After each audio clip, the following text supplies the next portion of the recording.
Master minds commerce చదవాలనుకునే 10th inter విద్యార్థుల తొలి ఎంపిక. అమెరికా, ఇరాన్ దేశాల మధ్య స్విట్జర్లాండ్లో ప్రారంభమైన చారిత్రాత్మక శాంతి చర్చలు మొదటి రోజే తీవ్రమైన సంక్షోభంలో పడ్డాయి. కేవలం 80 నిమిషాల చర్చల అనంతరం ఇరాన్ ప్రతినిధి బృందం సమావేశం నుంచి అకస్మాత్తుగా వెళ్లిపోయింది. అమెరికా అధ్యక్షుడు డొనాల్డ్ ట్రంప్ చేసిన ఒక హెచ్చరిక తమను అవమానించేలా ఉంది అంటూ ఇరాన్ నిర్ణయం తీసుకుంది.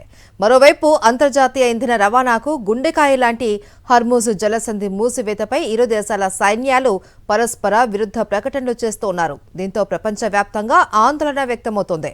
పశ్చిమ ఆసియాను కుదిపేస్తున్న ఈ అసాధారణ పరిణామాల పూర్తి వివరాలు చూద్దాం. స్విట్జర్లాండ్ వేదికగా పశ్చిమాసియా శాంతి కోసం ఆశించిన చర్చలు మొదటి రోజే విభేదాలతో అసంపూర్తిగా ముగిశాయి. అమెరికా అధ్యక్షుడు డొనాల్డ్ ట్రంప్ సామాజిక మాధ్యమాలు, అంతర్జాతీయ ఛానళ్ల ద్వారా చేసిన వివాదాస్పద వ్యాఖ్యలపై ఇరాన్ తీవ్ర ఆగ్రహం వ్యక్తం చేసింది. హర్మూజ్ జలసంధిని మూసివేస్తే ఇరాన్ అనే దేశమే లేకుండా చేస్తానంటూ ట్రంప్ చేసిన కఠినమైన హెచ్చరికల నేపథ్యంలో చర్చలు కఠినమైన దశకు చేరుకున్నాయని పేర్కొంటూ ఇరాన్ ప్రతినిధులు సమావేశం నుండి బయటకొచ్చారు.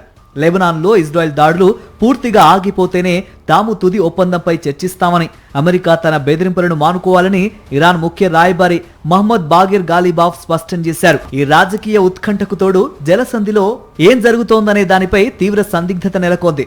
గత వారం కుదిరిన తాత్కాలిక ఒప్పందాన్ని అమెరికా ఉల్లంఘించిందని ఆరోపిస్తూ జలసంధిని మూసివేస్తున్నట్లు ఇరాన్ సైన్యం ప్రకటించింది. ఆ మార్గంలో వచ్చే నౌకల రక్షణకు గ్యారంటీ లేదని హెచ్చరించింది.